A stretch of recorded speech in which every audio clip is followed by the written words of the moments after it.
Hello, everyone. I appreciate this opportunity to present my reflections on Tai Chi and science. My perspectives on science are provided in context of my background and research interests. Most of my research has been on topics related to climate science. Over the past decade, my interests have expanded to include risk sciences, decision-making under deep uncertainty, and the philosophy of science. In addition, I have a strong personal interest in the health sciences.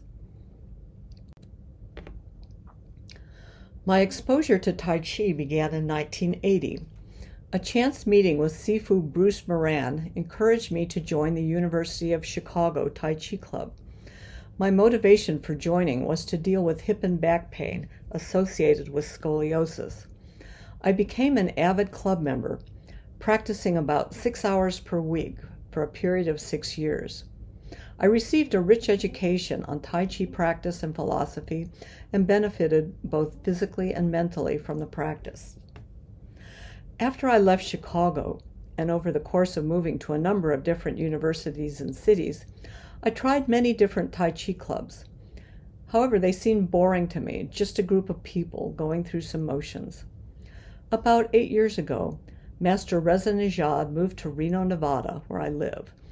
After attending the first class, my interest in Tai Chi was rekindled and my practice moved to higher levels.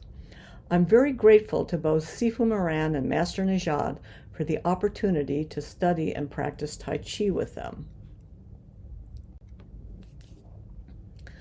With this context, I focus my talk on how the duality of yin-yang can support transformational scientific research. In the West, the concept of yin-yang has been interpreted, applied, and appropriated in many different ways. My interpretation here focuses on applications of the essential duality implied by yin-yang. I propose that this duality can enrich our thinking on how to approach the process of science and creativity towards fostering transformational research.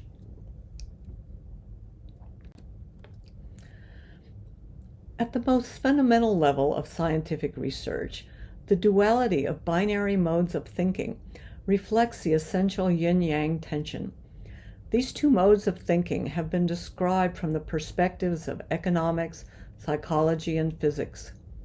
The idea of two modes of thinking has been most famously portrayed in Daniel Kahneman's book, Thinking Fast and Slow. System 1 is the fast, automatic multitasking mode that we usually operate in, such as when walking, chatting, looking around.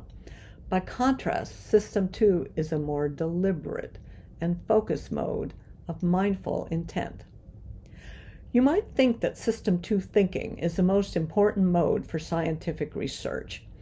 However, Guy Claxton's most important insight is that the leisurely tortoise mind, for all its apparent aimlessness, is just as intelligent as the more logical hare brain. But how can the aimless tortoise brain contribute to scientific research? Tim Palmer's book, The Primacy of Doubt, provides some insights, specifically on the importance of the stochasticity of System 1 thinking in generating new ideas.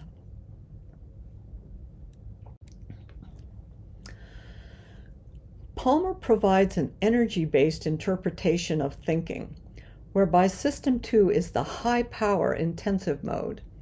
By contrast, System 1 is a lower power mode, where power is spread between many active tasks so that power per active task is especially low. In low power mode, the brain is susceptible to noise. Palmer argues that this noise can be a source of random new ideas. This can explain why eureka moments, or flashes of insight, often occur when we are relaxing and not concentrating hard on a problem. In this relaxation mode, the presence of noise can help us jump out of a cognitive roadblock and advance our understanding. This framework suggests that there is a role for the monkey in helping generate the noise that can be the source of random new ideas. So we don't want to entirely repulse the monkey, but manage the monkey while nourishing the tortoise. So to achieve the most transformative oneness from our binary brain, the idea is to make constructive use of noise in the low power mode. This can provide new ideas which our more analytic, power intensive mode is failing to provide. With regards to the actual scientific process, there are many fundamental dualities which I have presumed to categorize in terms of yin and yang. The major dualities include order versus chaos, reductionism versus system complexity, causal thinking versus circularity and feedbacks, disciplinary versus transdisciplinary research, and foundational knowledge versus research at the knowledge frontier. My own scientific education, many decades ago, was focused on the attributes that I have listed on the yin side. Over time, my research has migrated in directions that are characterized by the yang side. These two opposing and complementary approaches, when appropriately integrated, can produce transformational research.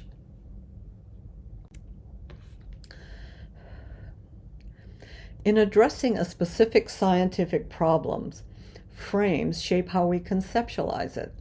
Framing includes what is deemed to be relevant, what is excluded, and even what answers are considered appropriate.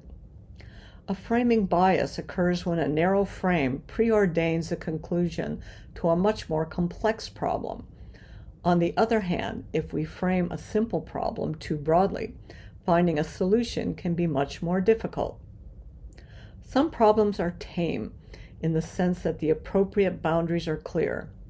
This includes problems of engineering and laboratory science for which reductionism, order, and control are the appropriate guiding principles. However, tame problems are not necessarily simple ones. Tame problems can be complicated with many different parts that are causally linked. Complex problems are different from those that are merely complicated. In the presence of feedbacks and circularity, causal mechanisms are not easily elucidated. Problems related to the environment, such as climate change, and most problems related to human health, are complex problems. Complex problems require a much larger frame to accommodate uncertainty, ambiguity, chaos, and contradictions. Any framing of a complex problem is provisional, requiring acknowledgement of what is outside the frame and its potential importance. As an example, this slide shows two different framings of climate change. On the left, the climate change problem is framed as being caused by excess carbon dioxide in the atmosphere, which can be solved by eliminating fossil fuel emissions. Both the problem and solution are included in a single frame. This framing dominates the United Nations negotiations on climate change, most recently at the Conference of the Parties in Egypt. The framing on the right shows two separate frames, one associated with the causes of climate change and the other associated with solutions that can help reduce vulnerability to climate change. The larger frame on the right also includes natural causes for climate change, such as the sun, volcanic eruptions, and slow circulations in the ocean. This framing is provisional, acknowledging that our understanding is incomplete and that there may be unknown processes influencing climate change. The frame on the left is about controlling the climate, whereas the frame on the right is about understanding the climate. Further, the framing on the right acknowledges the futility of control. Solutions on the right focus on the basic human necessities of energy, water, and food. Economic development supports these necessities while reducing our vulnerability to weather and climate extremes. My own understanding of climate change and human well-being is squarely in the framing on the right. The duality here lies in science versus policy and these two framings reflect very different visions for how science and policy interact.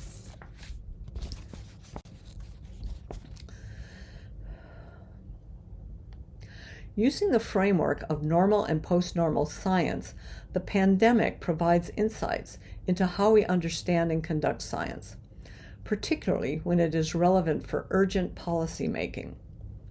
Normal science is conducted by elite scientists and ruled by consensus over the problems, concepts, and model solutions that together form a paradigm. There have been some great successes for normal science during the pandemic. These include rapid identification of viral structures and pathological mechanisms, and rapid development of vaccines and antiviral drugs. However, the epidemiology of the pandemic provided far greater challenges. Early in the pandemic, scientists, at least in the West, spoke with one voice and great authority. They claimed that 2 to 3 out of every 100 infected people will die. The virus spread by droplets and surfaces. There was no immunity after infection, and all ages were equally at risk. These claims guided early COVID policies in the U.S. However, these claims did not survive further scientific scrutiny and turned out to be wrong. Many of these early policies backfired in tragic ways, particularly for the elderly and children. So what went wrong? The scientists failed to acknowledge uncertainty and ignorance. An elite group of scientists manufactured a consensus in an attempt to assert authority with the objective of controlling the virus. Attempts to squash disagreement and cancel scientists who disagreed delayed resolution of these mistaken claims and perpetuated bad policies. The pandemic is clearly an issue for which facts are uncertain, values are in dispute, stakes are high, and decisions are urgent, which characterizes post-normal science. Post-normal science doesn't seek to control, but rather to manage, in a way that seeks robustness in policy strategies. In post-normal science, management of uncertainty and evaluating knowledge quality are of paramount importance. Post-normal science seeks to diversify the knowledge base beyond elite scientists. This occurs in the context of an extended peer community that enables broader scientific and public contributions, understanding, and acceptance.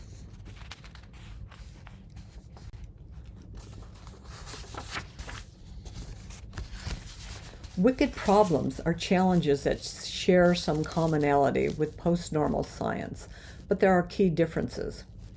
Wicked problems are characterized by structural complexity, irreducible uncertainties, and ignorance. There are multiple problem definitions and contentious methods of understanding. Clashing values are in play, and people don't even agree on the attributes of desirable solutions. There are unintended consequences associated with all proposed solutions. Both climate change and pandemics are wicked problems.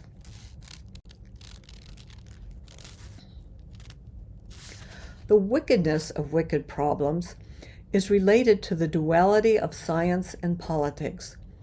There are two common but inappropriate ways of mixing science and politics. The first is scientizing policy, which deals with intractable political conflict by transforming the political issues into scientific ones.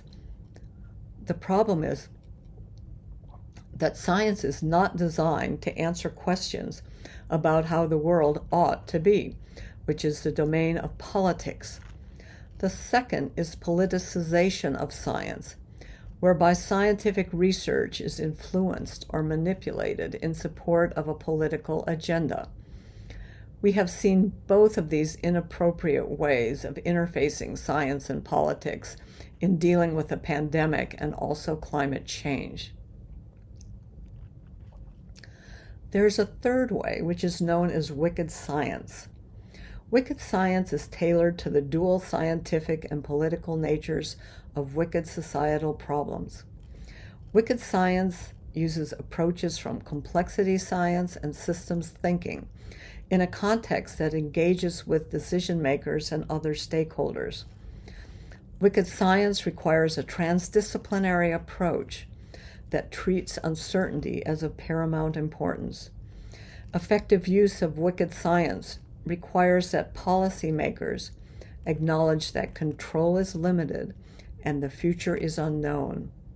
Effective politics provides room for dissent and disagreement about policy options and includes a broad range of stakeholders.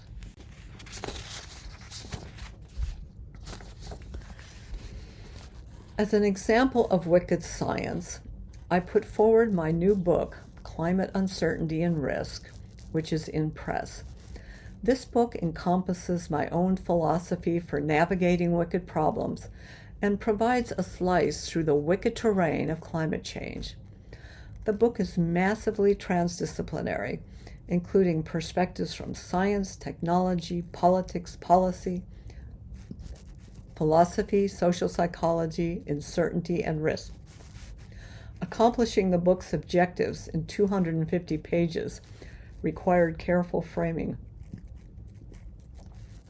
The main point of this slide is to describe the duality of my binary brain in grappling with the research, framing, and writing for this wicked problem. For each topic, I started in Yin mode with a provisional outline. I then switched to Yang mode, where for each topic I read many articles and books and took copious notes. Of central importance was noise generation that was driven by imaginative internet searching, which helped generate ideas that took me in new directions. For a given subsection, I might spend several weeks in this noise generation mode, with sporadic excursions into Yin mode, where I would slowly winnow down my notes and move things around to create linkages between ideas. At some point, the connections in my brain would produce a mental model and a substantially revised outline. I would then return to Yin mode, where the writing proceeded quickly. I often felt frustrated that I was spending so much time Googling around and generating noise, but on reflection, I realized that this was an essential feature of my thinking process in context of this wicked problem. 30 years ago, I wouldn't have been able to write this book without access to the diverse resources online that have been enabled by the internet. The internet is a great enabler for the practice of wicked science.